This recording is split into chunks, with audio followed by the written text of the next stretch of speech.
morning and welcome sa aking munting channel. Muli na ngang nag-cross ang landas nga nitong si Jasmine Akalab at itong ang si Iris sa kanyang birthday celebration dahil nga itong si Iris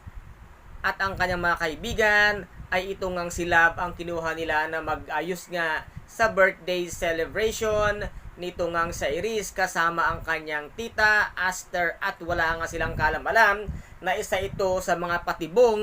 na ginagawa nga nitong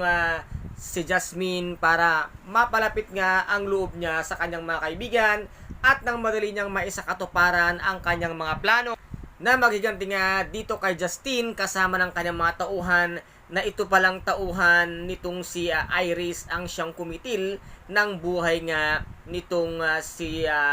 Jasmine, kaya napakalaki nga ng kasalanan nito ngang si Iris kasama ng kanyang mga tauhan dito kay Jasmine at dito lang nga magsisimulang maghiganti itong si Jasmine at ngayon ay nakuha niya nga si Max na nasa kanyang kamay at ngayon nga ay tinatanong niya na ito kung nasaan daw ang kanyang anak. Ngunit sumagot naman itong si Max at sinabi nga niya, sige, ituloy mo at pag ginawa mo yan, hindi mo na makikita ang anak mo. At dito naman ay bigla ngang may tumawag sa cellphone ni Max at agad-agad nga itong narinig ni Jasmine kung kaya't kinuha niya nga ito. Ngunit walang kalam-alam itong si Jasmine na unti-unti na rin palang nakakalag nga ang tali sa kamay nito ngang si Max kung kaya't dito nga ay nagpag-abot silang muli at dito ay balak na nga sanang saksakin nito ngang si Max itong si Jasmine. Ngunit talagang magaling at mahusay nga itong si Jasmine at talagang hinubog nga siya ng husto sa pagtitraining nito ngang si Madam Aster at dito naman ay natawagan pa nga nitong si Max si Iris bago nga ito nasama dito nga kay Jasmine at nasabi nga dito ni Max kay Iris, nakasama ko ngayon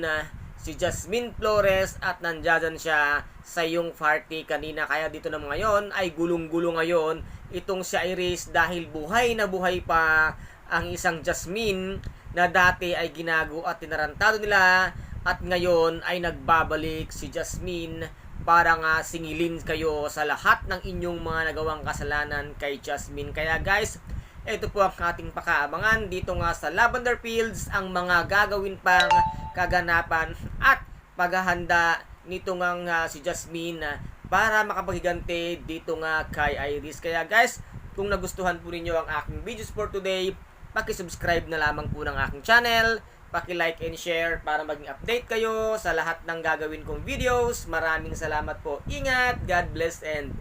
bye!